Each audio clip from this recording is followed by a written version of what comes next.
But Supergirl arrives to ensure Green Arrow's survival, which is smart because blonde women are Kong's kryptonite.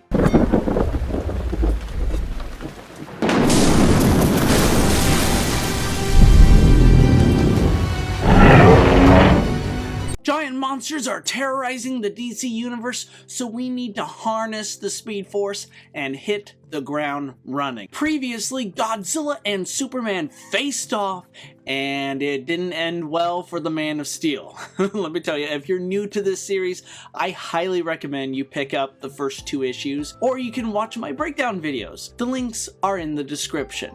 In his long career of fighting talking apes, time-traveling supervillains, intergalactic warlords, the fastest man alive has seen it all, or so he thinks. However, as he's running up to Iron Heights prison, he quickly sees the dire state of things. Firstly, there's toxic fog hanging in the air, which slows him down. That's not good when your superpower is super speed. Oh, and there's a giant Cthulhu-like monster called Scylla looming above. Now Flash has seen it all. Being a good guy, Flash runs around the prison, trying desperately to persuade the prisoners to follow him to safety. The problem is these prisoners are super villains, and since Flash is not only a hero, probably responsible for putting them there, but he's also now so much slower, they all take turns wailing on him. Fortunately, Supergirl arrives just in time and clears the toxic air. She flies up to fight Scylla with Green Lantern at her side. Before a battle could ensue, however, she stops in mid-air, realizing she can't hear Superman's heartbeat. Green Lantern, upon hearing this, simply can't believe it. If it's true, it could only mean one thing. Superman is dead. Supergirl flies to Metropolis to see for herself. Flash, of course, has no idea what just happened, and he's just standing there, all confused, like, wait, where are you going? We need you. Speaking of Metropolis, Godzilla releases a thundering shriek.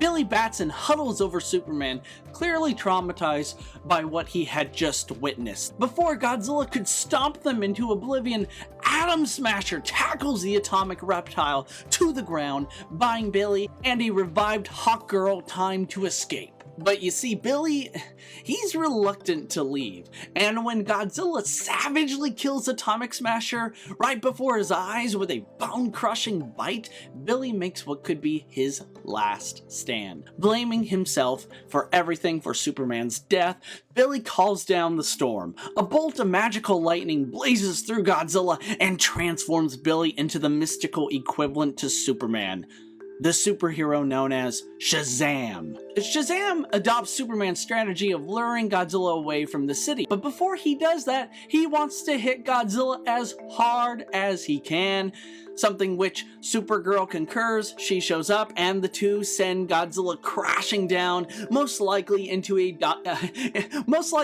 densely populated neighborhood. Good job, Justice League. Supergirl tells Hawkgirl to take Superman to the Fortress of Solitude. Shazam's plan of luring Godzilla away seems to be working, but it's then she overhears a distress call.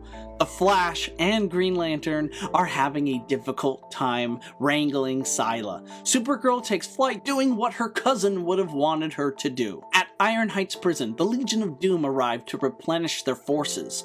We find out Black Manta hired Deathstroke to hunt Toyman down, all while planning on letting the Justice League deal with the giant monsters. Captain Cold keeps freezing Flash, much to Green Lantern's chagrin. On Themyscira, Wonder Woman and Wonder Girl confront the Behemoth. I'm so happy our esteemed Mammoth Titan made it into this crossover. Showing wisdom, Wonder Woman chooses to reason with the creature as opposed to fighting it to the death. She and her protege wrap their magical lassos around Behemoth, redirecting it away from the home of the Amazons.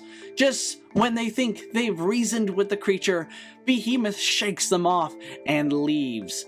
Wonder Woman, she knows what's going on. She realizes something is calling it. Now, could it be Godzilla, or is it something else? Meanwhile, Scylla is about to eat Green Lantern. The Flash breaks free from his icy prison. By spinning his hands rapidly, Flash creates a wind vortex that frees Green Lantern from Scylla's slimy clutches. Supergirl arrives in the nick of time to help them subdue the Cthulhu-like beast. It's then Superman tells them Superman was burnt alive by Godzilla and he might be down for good. Suddenly, we jump to Green Arrow's excursion on Skull Island. The Archer is caught in a battle between Kong and Warbat. Warbat's presence here means Toyman's reality warping affected the Hollow Earth as well. After besting the Serpent Titan, Kong curiously goes to inspect Green Arrow. But Supergirl arrives, which is what she does a lot here. She just keeps showing up when she's needed, which is exactly what you would want from a superhero like her. But Supergirl arrives to ensure Green Arrow's survival, which is smart because blonde women are Kong's kryptonite. Kong's never seen a floating person before, so he reaches out to touch her.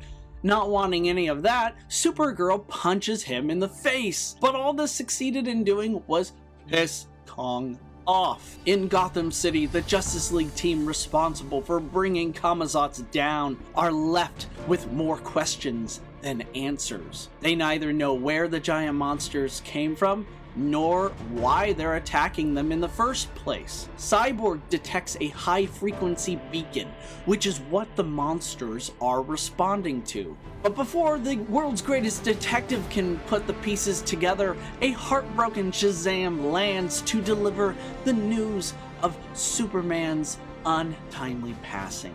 But Batman isn't convinced. Oh, no, which means we likely haven't seen the end of Superman. The issue concludes in a desert where Lex Luthor finds the monster calling beacon in question. And, it's none other than Mechagodzilla's eye. What a shot to end on.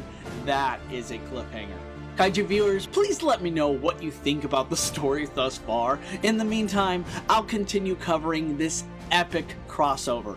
It surprisingly exceeded my expectations. Whether or not Superman is really dead doesn't mean we won't see him again. It's comics, Superman has died before, so death isn't anything new to the Man of Steel. That's the reason why Hawkgirl is carrying him to his Fortress of Solitude. It has the capabilities of bringing him back to life. Now, imagine a pissed off, revived Superman squaring off against Godzilla. Ooh, give it to me. Oh, I liked Scylla and Behemoth in this. Scylla emitting a toxic fog capable of slowing down the Flash was cool. This could be derived from her unknown method of reducing climate change. Behemoth was treated with class too. It was fitting for the Amazon Titan to meet Wonder Woman. Hopefully, Behemoth will have more to do. Mechagodzilla's involvement is exciting news. As far as predictions go, I think Toyman will end up piloting Mechagodzilla. I'd love to see King Ghidorah show up as well, since MonsterVerse Mechagodzilla is technically Ghidorah in disguise. It'd be interesting to see the two Titans interact, with Godzilla being royally pissed off at both of them, of course. Godzilla's already pretty pissed off because the DC universe is inherently broken. As I've described in the past, it's like a dysfunctional family, a dysfunctional universe, right? So Godzilla is just like, none of this makes sense, everything is broken, I need to fix it all with atomic fire. So just seeing his two arch rivals appear out of nowhere would just, I mean... The Big G would probably go into his burning state right then and there. Speaking of which, burning Godzilla, that would be cool to see in this story too. I'm greatly enjoying this. The characters are written right and the art is fantastic. The pacing is great. I can't wait to see what happens next. Thank you for stopping by, everyone. Like what Godzilla did to Superman, I'll destroy you all utterly later.